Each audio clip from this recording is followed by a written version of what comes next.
ناظرین السلام علیکم ورحمۃ اللہ وبرکاتہ. آپ دیکھ رہے ہیں news and views T V. میں ہوں استاد عظمت اللہ خان. آج کی میری مہمان شخصیت میاں والی کا ایک اور بیٹا پائی خیل کی پہچان محمد علی پائی خیل. آئیے آپ کی زندگی کے بارے میں جاننے کی کوشش کرتے ہیں. سر ایک تو آپ کو ویلکم کہ نیوز اینڈ ویوز کو آپ نے وقت دیا. سر ہمارے ناظرین کو اپنے تعلیمی کیریئر کے بارے میں بتائیے گا. بسم اللہ الرحمن الرحیم. تعلیم جی سٹارٹ جو تھا وہ میری تعلیم کا وہ تھا جی Burn Hall cadet school and college Abbottabad سے. اس کے بعد یہاں میاں والی میں پی ایف کا اسکول ہے, آپ کو بھی پتہ ہے, وہاں سے میری تعلیم. اس کے بعد گریجویشن جو تھی وہ میں نے کی پنجاب یونیورسٹی سے. اس کے بعد تعلیم کا سلسلہ جو تھا وہ فار دا ٹائم بینگ منقطع ہوا, جو کہ دوبارہ جڑ نہ سکا. بزنس سے وابستہ ہیں. اتنی ہائیلی ایجوکیشن حاصل کرنے کے بعد آپ بزنس کی طرف کیوں آئے؟ نہیں, تعلیم حاصل کرنے کے بعد ضروری تو نہیں ہے بندہ جاب میں جائے, گورنمنٹ سروسز کو بندہ جوائن کرے. تو میرے کیونکہ والد صاحب کی ڈیتھ بہت کم سمجھے 50-51 ان کی ایج تھی, اور میری اس وقت ایج 26-27 تھی. تو میرے پاس کوئی آپشن نہیں تھا اور کہ میں ٹیک اپ کروں وہ سارے معاملات جو انہوں نے میرے لیے چھوڑے تھے. تو بزنس وہ جو تھا مجبوری تھی, لیکن وہ میرا پیشن بھی تھا. اس کو لے کے پھر میں آگے بڑھا. تو اللہ رب العزت نے پھر راستے کھلتے گئے اور بزنس بڑھتا گیا جی دن بدن. تو وہ میری جو کہہ سکتے ہیں آپ کے چوائس تو نہیں تھی, لیکن جب چوائس بنی تو پھر اس کو میں نے پیشن بنایا اور آگے لے کے بڑھا اس کو. سر ہم دیکھتے رہتے ہیں آپ بطور سوشل ورکر مختلف سرگرمیاں سر انجام دیتے رہتے ہیں. مستقبل کا حوالے سے کوئی ارادہ ہے پولیٹیکلی انتخاب لڑنے کا؟ جی بالکل. ابھی تو چونکہ حالات آپ خود دیکھ رہے ہیں, گورنمنٹ بالکل حالات ان کے جو ہیں وہ صحیح نہیں ہیں. اس سے پہلے گورنمنٹ جو اناؤنس کر رہی تھی اپنا ہمارے یہ بلدیاتی الیکشنز کا, تو اس میں ہم اپنے گروپس جو تھے یہاں پہ وہ تشکیل دے رہے تھے. ہم ایک میرا جو اپنا ارادہ تھا وہ ایک تھا انڈیپینڈنٹ, ہم یہاں پہ ایک محاذ قائم کریں, ایک اتحاد قائم کریں جس کے اندر تمام وہ لوگ جو میاں والی کو لے کے آگے جانا چاہتے ہیں وہ تمام اس کا محاذ کا حصہ ہونا چاہیے. چھوٹی جو پارٹیز ہماری پولیٹیکل پارٹیز تھیں وہ اس کا حصہ ہوں, چاہے وہ پارٹیاں جو ہیں وہ مذہبی بھی ہیں تو وہ بھی ہمارے ساتھ اس میں بڑی ہم نے کیمپین کی, میٹنگز کی اس سلسلے میں, اور وہ میٹنگز جو تھیں ہماری وہ بہت فروٹفل بھی ثابت ہوئی. لیکن گورنمنٹ کا کوئی کنٹینیوٹی ہمیں نظر نہیں آ رہی ان کی پالیسی میں کہ وہ بلدیاتی الیکشنز آیا کروانا چاہتی ہے یا نہیں کروانا چاہتی. خبریں سننے کو مل رہی ہیں, مختلف چیزیں سامنے آ رہی ہیں, لیکن آج کل حالات آپ کے سامنے ہیں. یہ حالات سے گورنمنٹ اگر نکلے گی تو اس کے بعد دیکھا جائے گا بھائی کیا ہوتا ہے اور کیا نہیں. لیکن ہم انشاءاللہ بلدیاتی الیکشنز ہوں یا جنرل الیکشن, جب بھی موقع آیا تو ہم اس میں انشاءاللہ بھرپور طریقے سے اپنے گروپ کے ساتھ کانٹیسٹ کریں گے اپنے ساتھ. ماشاءاللہ سر. سر آپ نے انڈیپینڈنٹ الیکشن لڑنے کی بات کی. سر پاکستان کے اندر پولیٹیکل سسٹم ہے, کیا آپ پولیٹیکل سسٹم پہ بلیو کرتے ہیں؟ جی بالکل, کیوں نہیں کرتا. ہمارا الیکشن لڑنا بھی تو پولیٹیکل پروسیس کا حصہ ہی ہے. لیکن اگر آپ پارٹی کی بات کریں بھائی کسی پارٹی کے اندر آپ کیوں نہیں ہیں, انڈیپینڈنٹ کیوں ہیں, اس حوالے سے تو میں سمجھتا ہوں جی پولیٹیکل پارٹیز ہوتی ہیں وہ ایک پنجرے کی مانند ہیں, اور پنجرے میں ایک پرندہ جو ہے اس کو قید کر کے رکھ دیا جاتا ہے. آپ خواہ کتنے پڑھے لکھے ہوں, جتنی آپ کا ویژن ہو, جتنی جاندار کوئی آپ کی سوچ ہو, لیکن پارٹی آپ کو قید کر کے رکھ دیتی ہے. آپ پارٹی کے پوائنٹ آف ویو سے اگر ڈفر کرتے ہیں تو وہ الٹا آپ پہ لان تان سٹارٹ ہو جاتی ہے, وہ آپ کو کرٹیسائز کرتے ہیں پارٹی کے جو ورکرز ہیں. تو یہ ضروری نہیں ہے کہ آپ کسی پارٹی میں رہ کے اپنی الیکشن لڑیں اور اپنی پولیٹیکل جو ہے مائلیج حاصل کریں, بلکہ میں تو سمجھتا ہوں پولیٹیکل پارٹیز کے اندر ہمیشہ وہ لوگ جاتے ہیں جن کو خود پہ اعتماد نہیں ہوتا.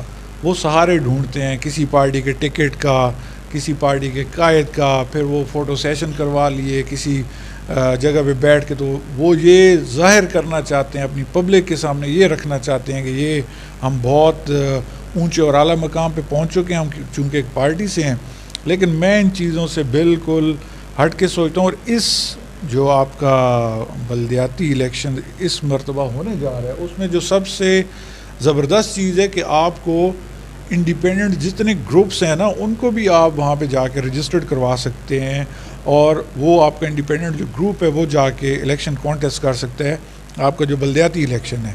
تو یہ بڑی زبردست ایک چیز ہے. آپ بطور میئر، ضلع چیئرمین، کیا اپنے پاس لائے عمل رکھتے ہیں، یا کن چیزوں کو آپ دیکھ رہے ہیں کہ میاں والی کی اکانومی کو بہتر کیا جا سکتا ہے، میاں والی کی یوتھ کے لیے بہتری لائی جا سکتی ہے؟ بہت اچھا سوال ہے جی.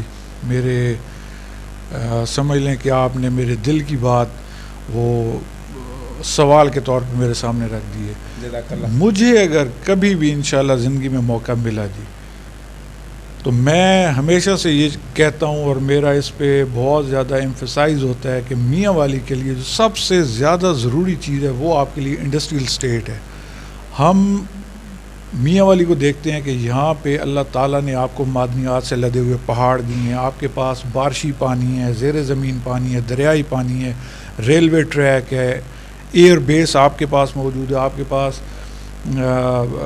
جو چشمہ ہو گیا، آپ کے پاس یہ جناب راج کے پاور جنریشن پلانٹس ہیں آپ کے پاس، آپ کے نیبرنگ جتنے اضلاع ہیں وہاں پہ اگر آپ دیکھیں تو آپ کے پاس گیس ہے، آپ کے پاس وہاں پہ آئل کے ریزروز ہیں. یہ ساری ایسی چیز. اچھا، اس کے بعد مصروف ترین شاہراہیں آپ کے پاس ہیں، آپ کے پاس سی پیک کی انٹرچینجز ہیں. کسی ڈسٹرکٹ کے پاس آپ جتنی انٹرچینجز نہیں ہیں. بالکل. میاں والی اس ٹائم پہ یہ جو سی پیک کا انڈس ریور پہ جو برج بنا ہے، اس کے بعد انٹرنیشنل بارڈر آپ سے 170-75 کلومیٹر کے ڈسٹنس پہ، یہ وہ ساری نعمتیں ہیں جو میاں والی کے پاس ہیں. لیکن کون سی چیز نہیں ہے ہمارے پاس جس نے ویلیو ایڈ کرنی ہے ان ساری چیزوں کے اندر؟ وہ ہے آپ کی انڈسٹریل اسٹیٹ. انڈسٹریل اسٹیٹ ہی وہ واحد چیز ہے جو میاں والی کو اٹھائے گی، جو آپ کے اور ہمارے علاقوں کو اٹھائے گی، جو ہماری آنے والی نسلوں کو اٹھائے گی. ٹھیک ہے جی. یہ اس سے ہمارے ہاتھ مضبوط ہونے، اس سے ہم نے مضبوط ہونا ہے، ہم نے تگڑا ہونا ہے. کیونکہ فائنینشلی اگر آپ تگڑے ہوتے ہیں تو سمجھ لیں آپ ہر چیز میں آگے ہیں. سیکنڈ جو چیز ہے جو زیادہ امپورٹنٹ ہے وہ آپ کی تعلیمی حوالے سے آپ دیکھ لیں. ابھی تھوڑی دیر پہلے آپ سے جو آف دا کیمرہ بات ہو رہی تھی، اس میں تعلیمی حوالے سے اگر دیکھا جائے تو آپ دیکھیں میڈیکل کالج.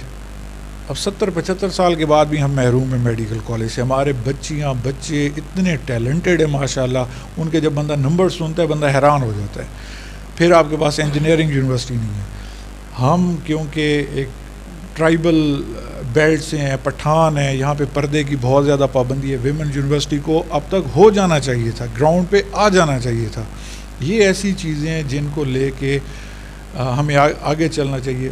اور ایک اور چیز جس پہ میں بہت ہمارا دل کڑتا ہے اس چیز پہ، وہ ہے جی آپ کے میاں والی میں بڑھتے ہوئے جو قتل ہیں ان کی شرح.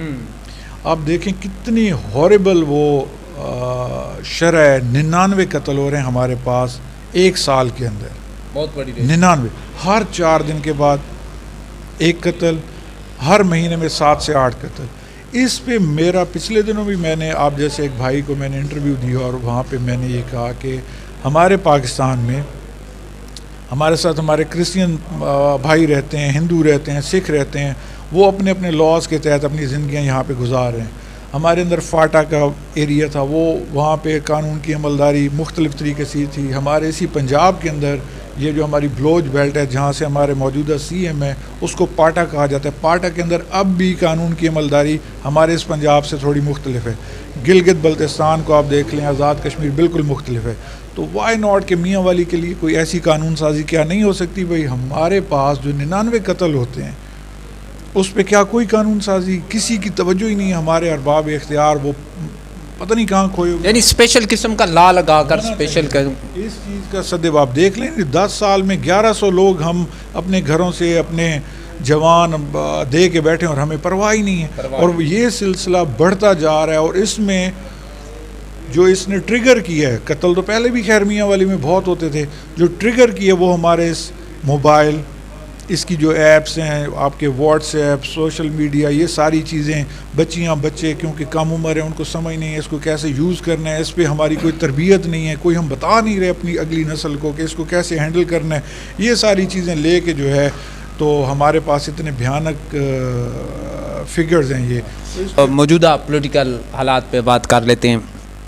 کیا سمجھتے ہیں تحریک عدم اعتماد اپنا جواز رکھتی ہے؟ کیا نظر آ رہا ہے کیا ہوگا؟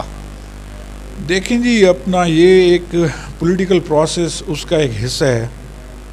اعتماد اگر نہیں ہے کسی کو تو اس میں اتنا واویلا نہیں مچانا چاہیے. اچھا پھر ایک بڑی جو ہے فضول سی کیمپین جب آپ اپنے رویے سے اپنے MNAs MPAs کو نالاں کرتے ہیں تو اس کو پری ایمپٹیو میئرز آپ لیتے ہیں اور کہہ دیتے ہیں کہ جی فلاں جو ہے ایم این اے وہ اتنے میں بکنے کے لیے وہ منڈی لگی ہوئی تو وہاں جا رہا ہے, ہارس ٹریڈنگ ہو رہی ہے. عمران خان ہو یا عمران خان سے پہلے کے وزرائے اعظم جتنے بھی گزرے ہیں ہر وزیر اعظم کا رویہ اپنے ایم این ایز کے ساتھ ایک طرح کا ہی رہا ہے. وہ ایک مخصوص ٹولہ ہے 8-10 ایم این ایز کا جو وہ ان کے پاس ہوتا ہے, اس کے علاوہ وہ مکمل نظر انداز کرتے ہیں لوگوں کو. پھر جب ان کی پاؤں پہ کسی کا ان کی دھوم پہ کسی کا پاؤں آتا ہے تو پھر یہ چیخنا چلانا شروع کر دیتے ہیں. ابھی دیکھیں اٹک چکوال میاں والی تو چلیں خان صاحب کا اپنا ڈسٹرکٹ ہے, بکھر لیا چلتے جائیں مظفر گڑھ اس سے آگے تک چلتے جائیں. یقین مانیں ہمارے پرائم منسٹر صاحب ہوں یا اس سے پہلے کے جو پرائم منسٹر ہمارے پاس گزرے ہیں انہیں پتہ ہی نہیں ہوگا ان علاقوں سے ایم این ایز ہیں کون ان کو سپورٹ کرتا ہے. ابھی میں پچھلے دنوں ہمارے ایک دوست ہیں میں نے دیکھا ان کو شاید وہ 3.5 سال میں پہلی مرتبہ جا کے پرائم منسٹر سے ملے ہوں.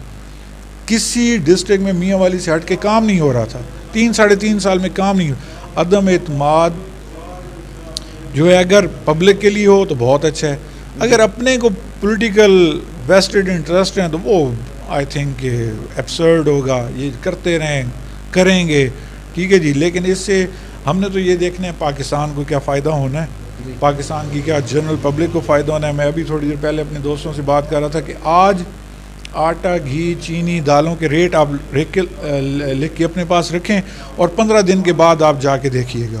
رمضان سٹارٹ ہونے کو ہے, گورنمنٹ کو چاہیے تھا وہ رمضان اور ان چیزوں کو دیکھتی, اپنی پبلک کو ریلیف دینے کے لیے کچھ کرتی, بجائے اس کے ایک طرف سے ایک اعلان آ رہا ہے کہ ہم جی 200 بندہ لے کے آئیں گے, دوسری طرف 2 لاکھ لے کے آئیں گے, دوسری طرف سے ہم 10 لاکھ لے, یعنی کہ جنگ اسلام آباد میں ہونے جا رہی ہے. کیا میسیج دینا چاہ رہے ہیں ہمیں تو کوئی سمجھ ہی نہیں آ رہی.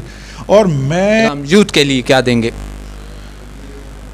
یوتھ کے لیے جی دیکھیں یوتھ آنے والا ٹائم جو ہے میں کہتا ہوں وہ ہمارے علاقوں کا ہے, اس میں سماں سپاہی خیل گنڈی یہ تمام علاقے میاں والی کا ٹائم ہے. ہماری یوتھ کو آنے والے ٹائم کے لیے خود کو تیار کرنا چاہیے. تعلیم کا میرے خیال میں اتنا سٹریس یہ نہیں ہونا چاہیے کہ ہمارے ہر بچے نے ڈاکٹر بننا ہے یا انجینئر بننا ہے. بچوں کو آزاد چھوڑیں. آنے والا ٹائم جو بزنس کے حوالے سے ہم دیکھتے ہیں میاں والی میں جو اتنی ہیوج انویسٹمنٹس آ رہی ہیں, یعنی کہ ہمارے پاس میاں والی میں 5 سیمنٹ پلانٹس آ رہے ہیں. 5 سیمنٹ پلانٹ مطلب 250 سے 300 ارب روپیہ ہمارے میاں والی میں انویسٹ ہونے جا رہے ہیں. اس کے لیے ہماری یوتھ کو تیار ہونا چاہیے. انجینئرنگ کے شعبے آپ کے لیے کھلیں گے, آپ کے لیے بزنس کے شعبے کھلیں گے, مارکیٹنگ کے کھلیں گے, بینکنگ فائنانس کیا چیز ہے جو نہیں کھلے گی. لیبر کرنی ہے آپ نے, فیبریکیٹر اگر آپ ہیں, آپ ویلڈر ہیں, تو اس چیز کے لیے ہماری یوتھ کو تیار رہنا چاہیے, بجائے وہ اپنا ٹائم ضائع کریں ادھر ادھر کی ایکٹیویٹیز میں. فوکسڈ رہیں اور تیار رہیں فیوچر کے لیے. تو یوتھ تیار رہے انشاءاللہ. بہت اچھی خبریں آنے والی ہیں. سر آپ کا بہت شکریہ نیوز اینڈ ویوز کو وقت دیا. ہمارے ساتھ خصوصی تعاون کیا تھا زاہد اقبال گنڈی. مزید سامعین آج کا انٹرویو آپ کو کیسا لگا؟ اجازت دیجیے استاد عظمت اللہ کو. کیمرہ مین فیاض خان کے ساتھ اللہ حافظ.